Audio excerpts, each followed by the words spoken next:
News 7 Tamil நேயர்களுக்கு வணக்கம். Apollo proton cancer centre வழங்கும் நலமே சூழ்க நிகழ்ச்சிக்கு உங்களை வரவேற்பது நான் மோகன் ராஜ் பழனி. இன்றைய நிகழ்ச்சியில் பிரெயின் டியூமர் குறித்தும் அதற்கான நவீன சிகிச்சை முறைகள் குறித்தும் விரிவாக எடுத்துரைப்பதற்காக அப்பல்லோ புரோட்டான் கேன்சர் சென்டரின் senior consultant neuro surgeon doctor Aravind Sukumaran நமது அரங்கிற்கு வருகை தந்திருக்கிறார். அவரை வரவேற்று நாம் நிகழ்ச்சிக்குள் செல்லலாம். வணக்கம் டாக்டர். வணக்கம் டாக்டர். இந்த ஜூன் 8 வேர்ல்ட் பிரெயின் டியூமர்ஸ் டே அனுசரிக்கப்படுது, அதை பற்றி சொல்லுங்க டாக்டர். அது உலகளாவிய இதில் வந்து இதை அப்சர்வ் பண்ணிட்டு தான் இருக்காங்க. இதோட பர்பஸ் அப்படின்னு பார்த்தாக்க வந்து ஒரு அவேர்னஸ்க்காக, ஒரு விழிப்புணர்வு வரணும். அதாவது பல பேஷண்ட்ஸ் அவங்களே சஃபர் பண்ணியிருப்பாங்க, அவங்களுக்கு ஒரு ஆதரவு தெரிவிக்கிற முறையிலையும் இருக்கட்டும். ப்ளஸ் இப்போ அவங்க கூட இருக்கிற உறவினர்கள், உற்றார் உறவினர்கள், அவங்களுக்கும் ஒரு விழிப்புணர்வு அப்படின்னா என்ன, அடுத்து வந்தால் என்ன பண்ணுறது அப்படிங்கிறதுக்கும். ப்ளஸ் மக்கள் அவங்களுக்குமே வந்து இப்போ ஒரு பிரெயின் டியூமர் அப்படின்னு சொன்னாலே ஒரு பயம் இருக்குது இல்லையா, அந்த பயத்தை போக்குறதுக்கும் ஒரு விழிப்புணர்வு இருந்தாலே பாதி பயம் போயிடும். ஸோ அதுக்கு ஒரு இது மற்றும் ஒரு ஆராய்ச்சியாளர்கள் மற்றும் டாக்டர்ஸ் அவங்களுக்கும் ஒரு உத்வேகத்தை தரக்கூடும். இட்ஸ் மைல்ட் என்கரேஜ்மெண்ட், அது மாதிரி ஒரு இதை பார்க்கலாம். அதனுடைய விழிப்புணர்வில் ஒரு பகுதி தான் இந்த நிகழ்ச்சியும் கூட. நன்றி டாக்டர். இப்போ பிரெயின் டியூமர்னா என்ன, அதை நம்ம எப்படி புரிஞ்சுக்கலாம்? டியூமர் கட்டி அப்படின்னாக்க அது வந்து ஒரு கட்டுப்பாடற்ற திசு வளர்வு. இப்போ ஒரு திசுக்கள் வளரும்போது ஒரு ஆர்கனைஸ்டாக ஒரு டிக்டேட்டடாக வளர்ந்தாக்கா அது ஒரு மூக்காகவோ காதாவோ ஹார்ட்டாகவோ வயிறாவோ வந்து மாறும். பட் அது மாதிரி இல்லாமல் எந்த விதமான கண்ட்ரோலும் இல்லாமல் கட்டுப்பாடு இல்லாமல் அது பரபரன்னு வளர்ந்தாக்கா எதர் கட்டியாக வரும், மூளை கட்டின்னு சொல்கிற மாதிரியும், அல்லது பிளட் செல்ஸில் வந்தாக்கா பிளட் கேன்சர் மாதிரி உடம்பு ஃபுல்லாக பரவுற மாதிரி, இது மாதிரி தான். ஸோ அதனால் கட்டுப்பாடற்ற வளர திசுக்கள் தான் நம்ம வந்து மூளை கட்டி அப்படின்னே நம்ம வந்து சொல்லுவோம். ஸோ இது மட்டும்தான் ஒரு டெஃபினேஷன். பார்த்தாக்க உடம்புல வந்து பலவிதமான இது இருக்குது. உடம்பு ஈவன் சம்டைம்ஸ் ஃபேட் கட்டிலாம் கூட இருக்கும். ஜென்ரலி அதை நம்ம வந்து கட்டிங்கிற ஒரு அதை வந்து அந்த அளவுக்கு நம்ம அதை வந்து சேர்க்க மாட்டோம், அவ்வளோதான். டாக்டர், இப்போது மூளையில் ஏற்படுற கட்டி அப்படின்னு புரிஞ்சுக்கிட்டோம் அப்படின்னா, மூளையில் ஏற்படுற எல்லா கட்டியுமே புற்றுநோயா, கேன்சரா? நிச்சயமாக கிடையாது. மூளைக்கட்டிகள் வந்து பல வகைப்படும். மோஸ்ட் காமனாக வந்து இப்போ மூளை திசுக்கள்லேருந்தே வளரக்கூடிய கட்டிகள் கிளையோமாஸ்ன்னு சொல்லுவாங்க. அதுலேயே வந்து அந்த மாதிரி கட்டிகளே வந்து பல கிரேட்ஸ் இருக்குது. ஒரு கேன்சர்னு எடுத்தாலே அது வந்து கிரேட்ஸ் இருக்குது, 1, 2, 3, 4. இதில் 3 அல்லது 4வது கிரேடை தான் நம்ம வந்து கேன்சர் அப்படிங்கிற பதத்தை நம்ம அங்கே மட்டும்தான் நம்ம யூஸ் பண்ணுவோம். 1 and 2 ஜென்ரலி நாட். அது இல்லாமல் மூளையிலேயே வந்து மெனிஞ்சியோமாஸ், ஷ்வானோமாஸ், நரம்பு, அந்த மூளை நரம்பு வெளியில் வரும் பார்த்தீங்களா, காது, அந்த மாதிரி அதுலேருந்து வளரக்கூடிய கட்டிகள் வந்து they are not cancerous. So மூளையில் வந்து பாதி வந்து நான் கேன்சரஸ். மூளை கட்டின உடனேவே வந்து கேன்சர் நிச்சயமாக இல்லை. நான் கேன்சரஸ் கட்டிகள் நிறைய டைப் இருக்குது. அண்ட் அந்த கேன்சர்லேயே வந்து பல கிரேட்ஸ் இருக்குது. இதுலேயே பாதிப்பு உள்ள கட்டிகள், பாதிப்பு கொடுக்காத கட்டிகள்னு நம்ம பிரிக்க முடியுமா? நிச்சயமாக முடியும். It's a very interesting question, thanks. அதாவது இன்சிடென்டலோமாஸ்ன்னு ஒன்று இருக்குது. என்னன்னாக்கா சும்மா ஒரு ஆக்சிடென்ட் ஆகிருக்கும், ஸ்கேன் எடுத்து பார்த்துருப்பாங்க. ஸ்கேன் எடுத்து பார்த்தாக்கா ஒரு சின்னதாக வந்து ஒரு கட்டி எங்கேயாவது இருக்கும். அதை எடுக்கணுமா நம்ம அப்படின்னு கேட்டாக்கா நாட் நெசசரி. சில விதமான இந்த பிட்யூட்ரி சுரப்பிகளில் வந்து சில கட்டிகள் இருக்குது. அது அப்புறமா வந்து இந்த வயசானவங்களுக்கு வந்து மெனிஞ்சியோமாஸ்ன்னு ஒரு கட்டி சின்ன வயசில் வந்து அதே ஆப்ரேட் பண்ணும். ஒரு 60 வயசுக்கு மேலே சின்னதாக மெனிஞ்சியோமாஸ்ன்னு ஏதாவதெல்லாம் வந்து கண்டுபிடிப்பாங்க. அதெல்லாம் நம்ம என்ன பண்ணணும்னா ஃபாலோ அப் பண்ணுவோம். லைக் இப்போ பார்த்தாச்சு, இப்போ இன்னும் அடுத்த 3 மாதத்தில் வளருதா இல்லையான்னு பார்க்கலாம். வளரல அப்படின்னாக்கா நம்ம அதுக்கு எதுவும் பண்ண வேண்டிய அவசியம் ஜென்ரலி கிடையாது. இது எல்லா கட்டிக்கும் பொருத்தம் கிடையாது. நம்ம பார்த்தாலே வந்து நமக்கு எந்தெந்த கட்டி இந்த அப்ரோச் எடுத்துகிட்டு போகலான்னு நமக்கு தெரியும். ஸோ அதுக்கேற்ற மாதிரி பண்ணணும். ஸோ எல்லா மூளையை நம்ம பார்த்த உடனே கட்டியை பார்த்தா எடுக்கணும் அப்படிங்கிறது வந்து கிடையாது. பட் அது மாதிரி விடக்கூடிய கட்டிகளுடைய பர்சன்டேஜ் ரொம்ப குறைவு, less than 10%. முக்கால்வாசி இதை வந்து இட் வில் டிக்ளேர். மூளைங்கிறது வந்து இட்ஸ் அ ஃபைன் ஸ்ட்ரக்சர். ஒவ்வொரு ஏரியாவுக்கும் ஒரு வேலை இருக்குது. ஸோ ஒரு கட்டி ஏதாவது ஒரு பண்ண ஏதாவது ஒரு விதமான ஒரு பாதிப்பு வெளியில் காமிச்சிடும் இல்லைங்களா. அதனால் முக்கால்வாசி அது மாதிரி வெளியில் நமக்கு தெரியும் பொழுது 90% ஆஃப் த கட்டி ஏதோ பிரச்சனை இருக்குது அப்படிங்கிறதுக்காக தான் ஸ்கேனை எடுப்பாங்க. ஸோ அந்த மாதிரி கட்டிகளுக்கு இப்போ நான் ப்ரீவியஸாக சொன்ன எதுவுமே பொருந்தாது. ஸோ அதனால் பாதிப்பு இல்லாத கட்டினா இதுதான் சொல்லுவேன். ரெண்டாவது இதை அப்ரோச் பண்ணணும்னு கேட்டால், சில ஏரியா மூளையில், இந்த முன் மூளையில் எஸ்பெஷலி அந்த நான் டாமினன்ட் சைடு, ரைட் சைடுன்னு சொல்லுவாங்க, அந்த மாதிரி இடத்துலலாம் கட்டிகள் சின்னதாக இருக்கும்போது எந்த விதமான ஒரு பாதிப்பும் இருக்காது, அறிகுறிகள் தெரியாது, ஒன்றுமே தெரியாது. ஓகே. அப்போ வந்து ரொம்ப பெருசானதுக்கப்புறம் தலையில் ப்ரெஷர் ஏற்படும் பொழுது அப்போ தான் தெரியும்.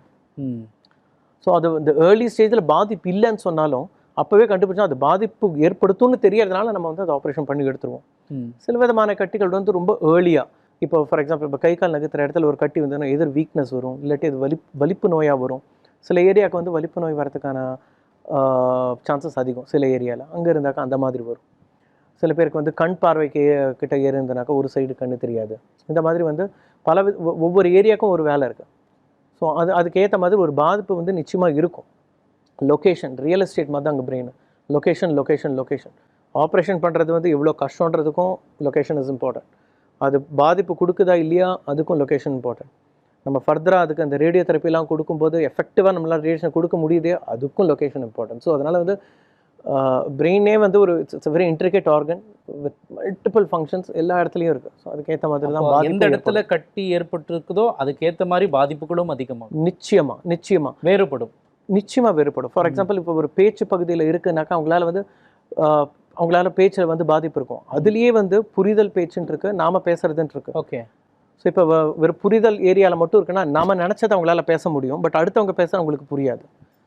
ஸோ அதோட ரிவர்ஸும் இருக்குது.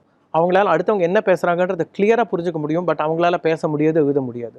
ஸோ இது மாதிரி வெவ்வேறு ஏரியாவுக்கு வந்து வெவ்வேறு ஃபங்க்ஷன் இருக்குது. சில ஏரியாவில் வந்து மேத்ஸ் மட்டும் போயிடும், அவங்களோட வந்து கணக்கு மென்டல் அரித்மெட்டிக்ஸ் எல்லாம் வந்து பண்ண முடியாது. சில இடத்துல கட்டி இருந்தாக்க வலதுக்கும் இடத்துக்கும் டிஃப்ரென்ஷியேட் பண்ண முடியாது. ஸோ அதே சில இந்த கண் நரம்புக்கு அடியில் ஒரு நரம்பு ஏற்பட்டதுனாக்கா சென்ட்ரலில் இருக்கிறது மட்டும் தெரியும், ரெண்டு கண்லேயும் சைடில் இருக்கிறது தெரியாது.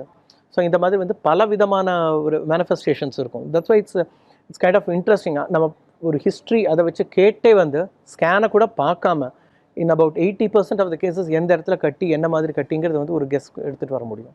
டாக்டர், இப்போ மூளைக்கட்டிக்கான அறிகுறிகள் அப்படின்னா எப்படியெல்லாம் இருக்கும் டாக்டர்? மூளைக்கட்டிக்கான அறிகுறிகள் வந்து அது எங்கே இருக்குது அப்படிங்கிறத பொறுத்து இருக்குது. சப்போஸ் இப்போ வந்து ஒரு மூளையில் நீர் பாதைகள் இருக்குது, அதை அடைக்கிற இடத்துல இதை கட்டி இருந்ததுனாக்கா வெறும் தலை ஃபுல்லாக ப்ரெஷர் மட்டும் ரொம்ப அதிகமாக இருக்கும்.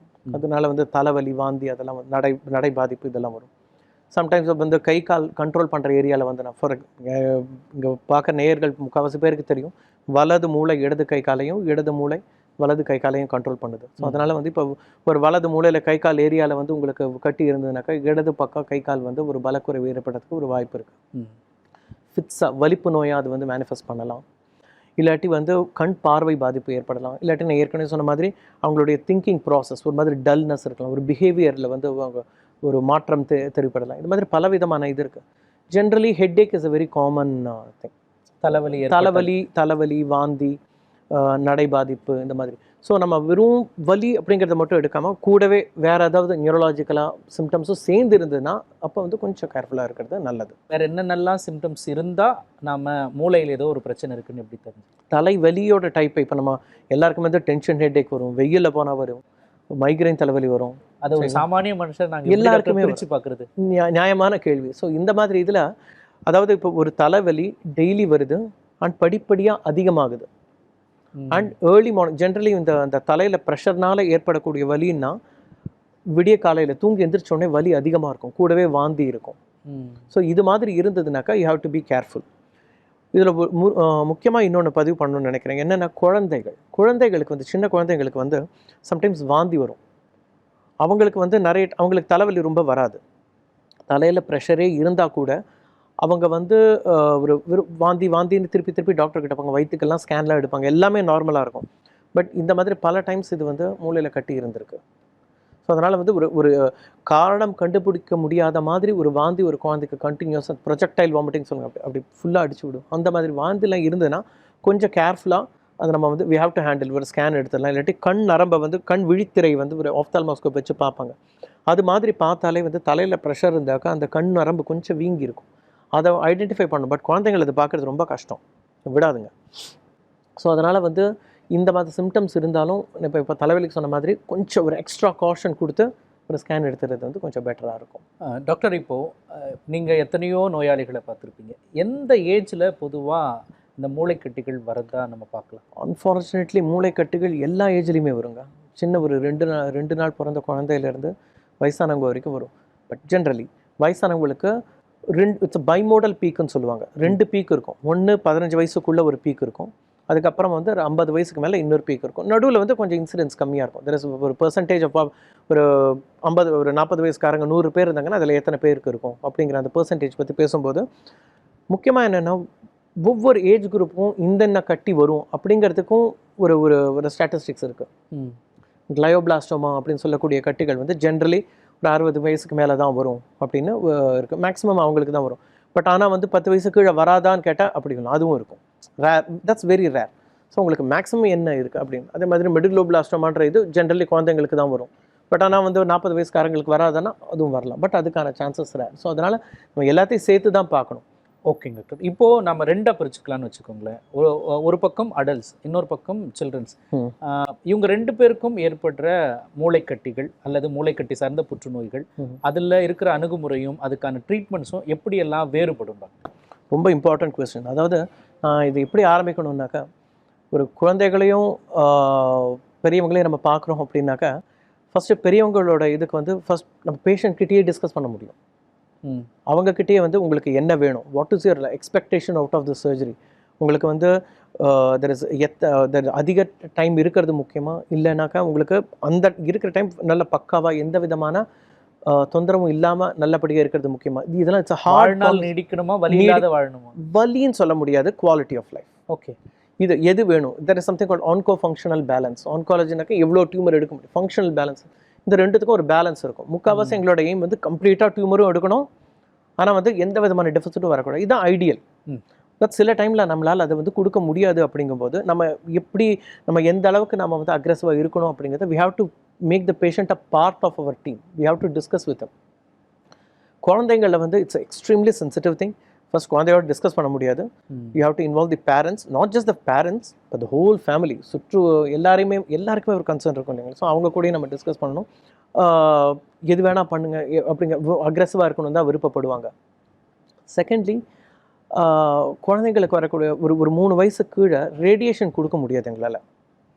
அன்லஸ் இந்த ப்ரோட்டான் பீம் ரேடியோ தெரப்பி அப்படிங்கிறது வந்து இட்ஸ் வெரி ரொம்ப நீஷே, வெகு சில சென்டர் மட்டும்தான் இருக்குது ப்ரோட்டான். இந்தியாவில் வந்து இங்கேயும் பாம்பேயில் மட்டும்தான் இருக்குது. இதை தவிர்த்துட்டு நார்மல் ரேடியேஷன் 3 வயசு கீழே ஜென்ரேட் தரமாட்டாங்க. ஸோ இப்போது ஒரு 40 வயசுக்காரங்க ஒரு கொஞ்சோண்டு டியூமர் மிச்சம் இருந்தால் கூட அதுக்கு ரேடியேஷன் கொடுக்கலாம். பட் குழந்தைங்களுக்கு அப்படி கிடையாது. நான் உள்ளே போகும்போதே வந்து I have to take it out completely அப்படிங்கிற ஒரு மைண்ட் செட்டோட தான் நம்ம வந்து போகணும். So the aggression will be slightly மோர். 3வது, குழந்தைங்களுக்கு வந்து அவங்களுடைய அந்த பிரெயின் ரெக்கவரி பொட்டன்ஷியல் இருக்குது பார்த்தீங்களா, இட்ஸ் வெரி ஃபினாமினல். ஒரு சில விதமான எபிலெப்சி சர்ஜரிஸில் வந்து ஒன் சைடு ஆஃப் த பிரெயினையே நம்ம வந்து டிஸ்கனெக்ட் பண்ணால் கூட 2 கை கால் 2மே வந்து நல்லா நடக்க முடியும், எல்லாமே பண்ண முடியும். Because of plasticity. என்னன்னாக்கா அந்த ரெசிடிவ் இருக்குது பார்த்தீங்களா, மற்ற நார்மல் பிரெயின் வந்து இந்த வேலையும் செய்ய ஆரம்பிச்சிடும். But it takes time. But அந்த பொட்டன்ஷியல் வந்து 10 வயசு கீழே ரேப்பிடாக குறைய ஆரம்பிச்சிடும். ஸோ 10 வயசு கீழே இருக்கிறவங்களுக்கு வந்து நம்ம கொஞ்சம் டெஃபிசிட்ஸ் வந்தாலும் பரவாயில்ல, ஏன்னாக்கா நமக்கு தெரியும் எப்படியா இருந்தாலும் இட் வில் ரெக்கவர் அப்படின்னு. அதுக்கு மேலே இருக்கிறவங்களுக்கு you have to be careful. So இந்த அப்ரோச். அதே மாதிரி சின்ன குழந்தைங்களுக்கு பிளட் லாஸ் இருக்க முடியும். 10 கிலோ இருப்பாங்க, அவங்களுக்கு வந்து பிளட் லாஸ் ரொம்ப மினிமைஸ் பண்ணணும். ஒரு 5 சென்டிமீட்டர் கட்டி இருக்குன்னாக்கா பெரியவங்களாக இருந்தாலும் சரி, சின்னவங்களாக இருந்தாலும் சரி, the amount of blood loss during the surgery is the same, ஒன்றே தான் இருக்கும். பட் ஆனால் குழந்தைங்களுக்கு வந்து ஒரு 10 கிலோ குழந்தைக்கும் ஒரு 80 கிலோ ஒரு பெரிய இவங்களுக்கும் வந்து அதோட இம்பேக்ட் வந்து அதிகமாக இருக்கும். ஸோ இதை வந்து ரொம்ப கேர்ஃபுல்லாக கொஞ்சம் பண்ணுற மாதிரி இருக்கும்.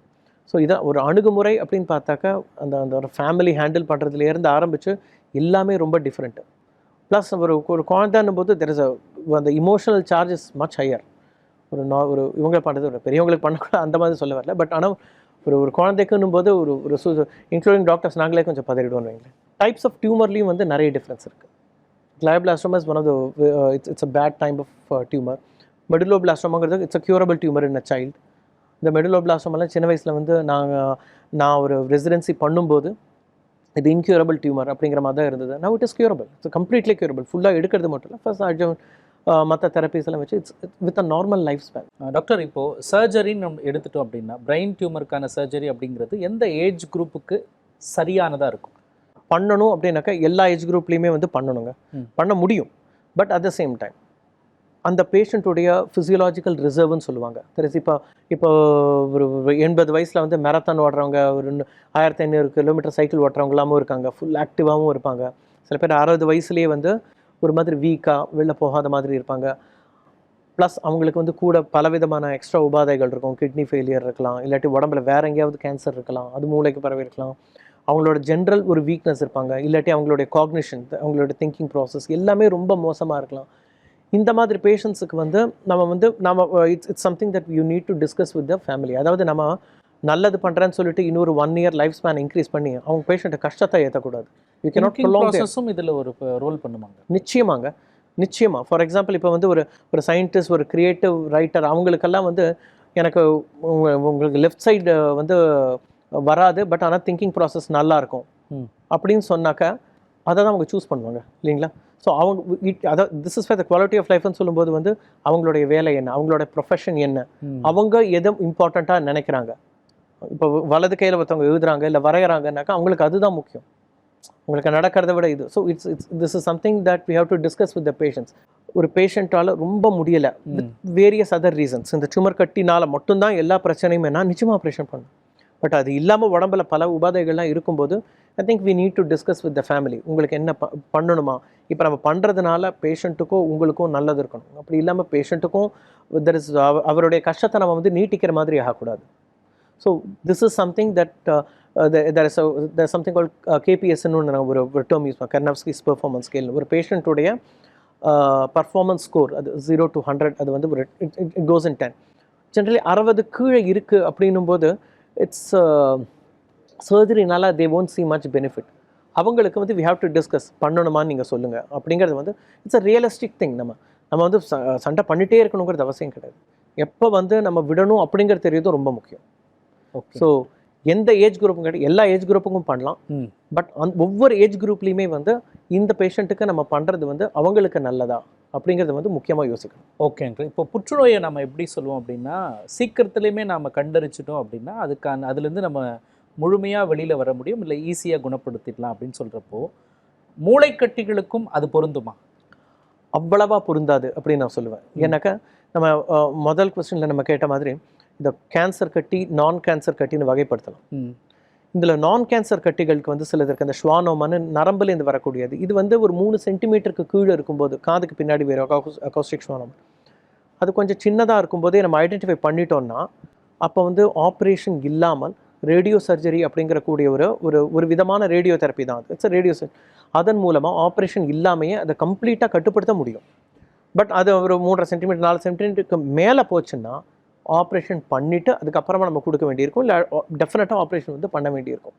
அதே மாதிரி சில மெனிஞ்சியோமாஸ் ரொம்ப சின்னதாக இருக்கும்போதே நம்ம வந்து இப்போ எந்த ஏஜ் குரூப்னு ஒரு சின்னதாக ஒரு மெனிஞ்சியோமா கட்டி இருக்குன்னு வைங்க, 60 வயசுக்கு மேலே இருக்கிறவங்க வளருதா இல்லையான்னு பார்க்கலாம். இதே 30 வயசில் இருந்தாக்கா நிச்சயமாக அது வளரும், ஏன்னா அது ஹார்மோன் டிபெண்ட். அந்த ஏஜில் ஹார்மோன் சர்ஜஸ் எல்லாம் இருக்கும். அவங்களுக்கு அந்த சின்னதாக இருக்கும்போது எடுத்துட்டோம்னாக்கா அது ஃபர்தராக மூளைக்கு ஏற்படுத்தக்கூடிய பாதிப்பை நம்ம வந்து தடுக்க முடியும்.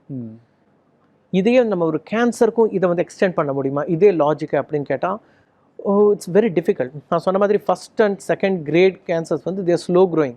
அதை நம்ம வந்து ஏதாவது ஐடென்டிஃபை பண்ணோம்னா சின்னதாக இருக்கும்போது எடுத்தாக்க அது மற்ற ஏரியாவுக்கு பரவறதுக்கும், இல்லாட்டி இந்த கிரேட் 2ஆக இருக்கிறது கிரேட் 3 or 4 மாறுறதையும் தடுக்கிறதுக்கு ஒரு வாய்ப்பு இருக்குது. பட் அதே வந்து இப்போ ஒரு ஹை மெலிக்னன்சி கிரேட் 3, 4 மாதிரி ஆரம்பித்தோன்னு வைங்களேன், அது ஆரம்பிக்கிறது ஒரு 3-4 மாதம் 6 மாதமாக தான் இருக்கும். இப்போ நம்ம ஸ்கேன் எடுத்தால் ஒன்றுமே இருக்காது, 6 மாதம் பார்த்தா இருக்கும். அதை நம்மளால் வந்து தடுக்க முடியுமா அப்படின்னு கேட்டால் அதை ப்ரிவெண்ட் பண்ணுறதோ இல்லாட்டி முன்கூட்டியே கண்டறியறதோ அது வந்து முடியாத காரியம். Unless there is a genetic basis. அது வந்து லெஸ் தென் 5% ஆஃப் டியூமர்ஸ் தான். ஓகேங்க டாக்டர். இப்போ மூளைக்கட்டிக்கான சர்ஜரி பண்ண பிறகு எப்படி இருக்கும்? ஜென்ரலி தெர் இஸ் முன்காலத்துலலாம் வந்து there is I'm talking about 100 years back. அப்போ வந்து மார்டாலிட்டி தெர் இஸ் இறப்பு விகிதம் அப்படின்னு பார்த்தீங்கன்னா இட்ஸ் அரௌண்ட் 25% இருந்தது, மேலேயே இருந்தது. இப்போ வந்து நம்ம 0 mortality, there should not be death அப்படிங்கிறது தான் வந்து that's a kind of dictum.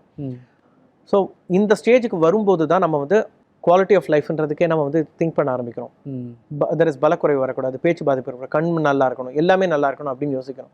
இப்போ அதையும் நம்ம கொஞ்சம் கொஞ்சமாக நல்ல பர்சன்ட் அச்சீவ் பண்ண ஆரம்பித்ததுக்கு அப்புறமா அடுத்த லேயராக நம்ம வந்து அவங்களோட திங்கிங் நல்லா இருக்கணும், அவங்களுக்கு வந்து டிப்ரெஷன் இருக்கக்கூடாது, they should be happy. So இது வந்து அடுத்த லேயர். ஸோ இது எல்லாத்தையுமே நம்ம வந்து பார்க்கணும். For large extent I think இப்போ கரண்ட் டெக்னாலஜிஸ் ஆர் தேர், நிறைய புது டெக்னாலஜிஸ் வந்திருக்கு. அதை வச்சு we can do safe surgeries. டியூமரை மட்டும் எடுத்துகிட்டு மற்ற பிரெயின் ஏரியாவுக்கு டேமேஜ் இல்லாமல் பார்த்துட்டு கூடவே நம்ம வந்து இந்த மற்ற ரேடியேஷன்லாம் கொடுக்குறோம், கீமோதெரப்பி, அதையும் நம்ம வந்து அழகாக கஸ்டமைஸ் பண்ணோம்னாக்கா we can prevent damage to the other parts of the brain. நிறைய பேருக்கு வந்து இப்போ சர்ஜரி பண்ணவங்கலாம் இப்போ வந்து டான்ஸ் ஆடிட்டு இருக்காங்க, மேரத்தான் ஓடிட்டு இருக்காங்க. கேன்சர் ஆகப்பட்டு இவங்களுக்கே வந்து 2 இயர்ஸ்க்கு அப்புறமா வந்து தேர் ஸ்டில் ரன்னிங் மேரத்தான். என்னால் ஓட முடியாது, பட் என்னோட பேஷண்ட்ஸ் எல்லாம் ஓடிட்டு இருக்காங்க. பார்க்குறதுக்கு பொறாமையாக இருந்தாலும் சந்தோஷமாகவும் இருக்கும். ஸோ அந்த மாதிரி ஸோ குவாலிட்டி ஆஃப் லைஃப்பை வந்து நம்மளால் வந்து இப்படி தான் அப்படிங்கிறது கிடையாது. அவங்களால என்ன முடியும், 65 வயசில் இருக்கிற ஓடுங்க அப்படின்னு சொல்ல முடியாது. அவங்க they are happy, they will be able to manage it. Yes, but ஆனால் சில ஏரியாவில் வந்தாக்கா ஒரு chemotherapy, radiotherapy, everything has side effects. So எல்லாத்துக்குமே நமக்கு இந்த surgery will also have some effects. எல்லாத்துக்குமே பார்த்து தான் இது பண்ண முடியும். But in general most of our patients after the surgery they go on to have a very good quality of life as long as it lasts. So கேன்சருக்கான ஒரு Sunday நம்ம வந்து ரொம்ப தீவிரமாக போட்டுட்டு தான் இருக்கோம். இன்னும் பலவிதமான ஆராய்ச்சிகள்லாம் முடியுது. எப்படியாவது ஜெயிச்சிருவோம். ஓகேங்க டாக்டர். இப்போது மருத்துவத்துறையில் நிறைய தொழில்நுட்பங்களை புகுத்தி வளர்ந்துட்டே வருது. அந்த மாதிரி இப்போது இந்த பிரெயின் டியூமர்ஸ்க்கு என்ன மாதிரியான சிகிச்சை முறைகளில் என்னென்ன புதிய தொழில்நுட்பங்கள் வந்திருக்கிறது? அதாவது ஆப்ரேஷன் அப்படின்னு பார்த்தீங்கன்னாக்கா, ஃபர்ஸ்ட் ஆஃப் ஆல் இந்த மைக்ரோஸ்கோப்லாம் வந்து முன்னாடிலாம் மைக்ரோஸ்கோப்பே கிடையாது. 50-60 இயர்ஸ் பேக். இப்போல்லாம் வந்து 25x மேக்னிஃபிகேஷனில் ஹை கிளாரிட்டியில் வந்து சர்ஜரி பண்ண முடியும். So we can do that. அதே மாதிரி ஃப்ளோரசன்ஸ் கைடட் சர்ஜரின்னு இருக்குது. என்னன்னாக்கா ஒரு டைவை நம்ம ஐவியை போட்டுட்டோம்னாக்கா அது வந்து டியூமரையும் நார்மல் பிரெயினையும் ரொம்ப கிளியராக பாகுபடுத்தி காமிக்கும் மைக்ரோஸ்கோப் வழியாக பார்க்கும்போது. ஸோ நம்ம டியூமர் கட்டியை மட்டும் எடுத்துகிட்டு நார்மல் பிரெயினை வந்து டேமேஜ் இல்லாமல் நம்மளால் பார்த்துக்க முடியும். அதுக்கடுத்தது இப்போ நம்ம ஃபோனில் நம்ம ஜிபிஎஸ் யூஸ் பண்ணுறோம் பார்த்தீங்களா, அதே மாதிரி நியூரோ நேவிகேஷன் அப்படின்னு ஒன்று இருக்குது.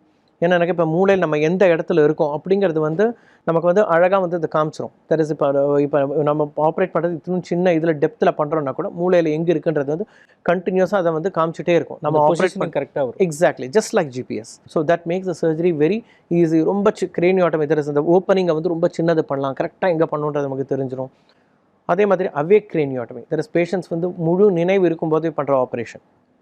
இது வந்து சில எலோக்வெண்ட் ஏரியாஸ்னு சொல்லுவோம். தட் இஸ் அந்த கை கால் மூவ்மெண்ட் கொடுக்குற ஏரியாவில் டியூமர் இருந்தாலோ இல்லை பேச்சு பகுதியில் இருந்தாலோ இந்த மாதிரி இடத்துல இருக்கும்போது வந்து we do this awake craniotomy. Patient முழு கான்ஷியஸ்னஸில் இருப்பாங்க. அப்போ வந்து சர்ஜரி இப்போ பெயினே இருக்காது. தேல் பி வெரி கம்ஃபர்டபுள், ஜாலியாக அரட்டை அடிச்சிட்டு இருப்பாங்க.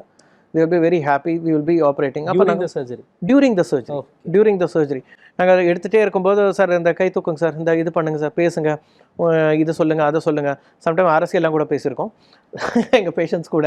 ஸோ அப்போ வந்து இட் கிவ்ஸ் டெஃபினட்டாக இவருக்கு இந்த டெஃபிசிட் வராதுன்னு தெரிய முடியும். அது மாதிரி சர்ஜரி முடிச்சோன்னா க்ளோஸ் பண்ணோன்னா ஹீஸ் ஃபைன், ஒரு ரிவர்சல் ஒன்றுமே கிடையாது, ஸ்ட்ரெயிட்டாக வார்டுக்கே கூட வந்து போயிட முடியும். தென் ஐஒஎம்னு ஒன்று இருக்குது. தெர் மூளையில் வந்து ஒவ்வொரு ஏரியா ஸ்டிமுலேட் பண்ண முடியும். இந்த உடம்பு ஃபுல்லாக வந்து will have electrical leads connect பண்ணிவிட்டு எந்தெந்த ஏரியா ஸ்டிமுலேட், இந்த ஏரியா ஸ்டிமுலேட் பண்ணால் எங்கே எஃபெக்ட் ஆகுது அதையும் நம்மளால் வந்து கண்டுபிடிக்க முடியும். This not intraoperative neuro monitoring. அப்புறம் வந்து டியூரிங் த சர்ஜரி அல்ட்ராசவுண்ட் பண்ணி அதை வந்து அந்த ப்ரீவியஸ் மேப்போட ஃபியூஸ் பண்ண முடியும். ஸோ இந்த மாதிரி there are various new technologies are there. இவ்வளோ ஆராய்ச்சிகளுக்கு பிறகு தான் மருத்துவத்துறை இவ்வளோ முன்னேறி இருக்குது. இந்த நிலையில் நாம் இருக்கிறோம். இன்னும் என்னென்ன ஆராய்ச்சிகள் இந்த மூளைக்கட்டி தொடர்பாக நடந்துட்டு வருது டாக்டர்? நிச்சயமாக there's மேக்ஸிமம் ஃபண்டிங் இதுக்கெல்லாம் போயிட்டுருக்கு. நல்ல விதமாக ரிசர்ச் நடந்துகிட்ருக்கு. அதாவது அந்த ஹார்ட் டிரான்ஸ்பிளான்ட் பண்ணவரே ஒருத்தர் சொன்னார், surgery is the second best option if something else is preferable. அதாவது சர்ஜரி இல்லாமல் என்ன பண்ண முடியும், அதுதான் எல்லா விதமான ஆராய்ச்சியுமே வந்து போயிட்டுருக்கு. ஸோ இப்போ வந்து கேன்சர் வேக்சின்ஸ் வந்து உருவாக்க ட்ரை பண்ணிட்டுருக்காங்க. ஒரு பேஷண்ட்டோட ஒரு கேன்சர் அந்த ஜெனட்டிக் ப்ரொஃபைல் என்ன அப்படிங்கிறத பார்த்துட்டு அதுக்கேற்ற மாதிரி ஒரு வேக்சினை உருவாக்கி அதை பேஷண்ட்டுக்கே கொடுத்து அந்த கேன்சர் செல்ஸை மட்டும் கொல்றதுக்கான ஒரு கேன்சர் வேக்சின்ஸ். அதே மாதிரி வந்து நம்மளோட டி செல்ஸை யூஸ் பண்ணுற அந்த கார் டி செல்ஸ்ன்னு ஒரு தெரப்பி, இது எல்லாமே வந்து ட்ரை பண்ணிட்டுருக்காங்க. எதுவுமே இன்னும் முழு முதலாக வரல. But lot of research is going on. அதோடைய தாக்கம் என்ன, சைட் எஃபெக்ட்ஸ் என்ன, இதெல்லாம் நமக்கு வந்து இன்னும் தெரியாது. But science is evolving very rapidly. Evolve ஆகிறது தான் அதோட இயல்பு. இவ்வளோ நேரம் நிறைய மருத்துவ குறிப்புகள், ஆலோசனைகளை சொன்னீங்க. பார்த்துட்ருக்கிற நேயர்களில் நிறைய பேர் மூளைக்கட்டிகள் சார்ந்த நோயாளிகளாக இருப்பாங்க. அவங்களுக்கு நீங்கள் சொல்லக்கூடிய நம்பிக்கை வார்த்தைகள் என்ன? எல்லா மூளைக்கட்டிகளும் கேன்சர் கிடையாது. அண்ட் கேன்சர் ஒரு மூளைக்கட்டிகள் எந்த வித மூளைக்கட்டியாக இருந்தாலும் சரி, ஆப்ரேஷன் பண்ணால் குவாலிட்டி ஆஃப் லைஃப், வாழ்க்கை தரம் நல்லாவே இருக்கும். எப்போ விடணும், எப்போ நம்ம வந்து சண்டை போடணும் அப்படிங்கிறது நமக்கு வந்து நல்ல விதமாக நமக்கு வந்து தெரியணும். And support group and research இன்னும் வந்து ரொம்ப தேவை. இனிமேல் நம்ம நாட்டில் வந்து we need to give more into research and support groups எல்லாம் வந்து they will be very very helpful. The hospital should, இந்த மருத்துவமனைகளுமே வந்து இந்த சப்போர்ட் குரூப் எல்லாம் ஆர்கனைஸ் பண்ணுறதுக்கும் இயக்கிறதுக்கும் ஒரு ஹெல்ப்ஃபுல்லாக இருந்தாங்கன்னாக்கா, லிட்டரலி ஒரு பப்ளிக் ப்ரைவேட் பார்ட்னர்ஷிப் மாதிரி ஒரு பேஷண்ட் ஹாஸ்பிட்டல் பார்ட்னர்ஷிப் ஒன்று உருவாச்சுனாக்கா it will be very good. ஓகேங்க டாக்டர். இவ்வளோ நேரம் மூளைக்கட்டிகள், அதற்கான அறிகுறிகள், அதற்கான நவீன சிகிச்சை முறைகள் குறித்து எடுத்துரைத்து நேயர்களுக்கு மருத்துவ ஆலோசனைகளை வழங்கியதற்காக நன்றி டாக்டர். நன்றி. தேங்க்யூ. நேயர்களை மீண்டும் மற்றொரு நிகழ்ச்சியில் சந்திக்கலாம். நன்றி, வணக்கம்.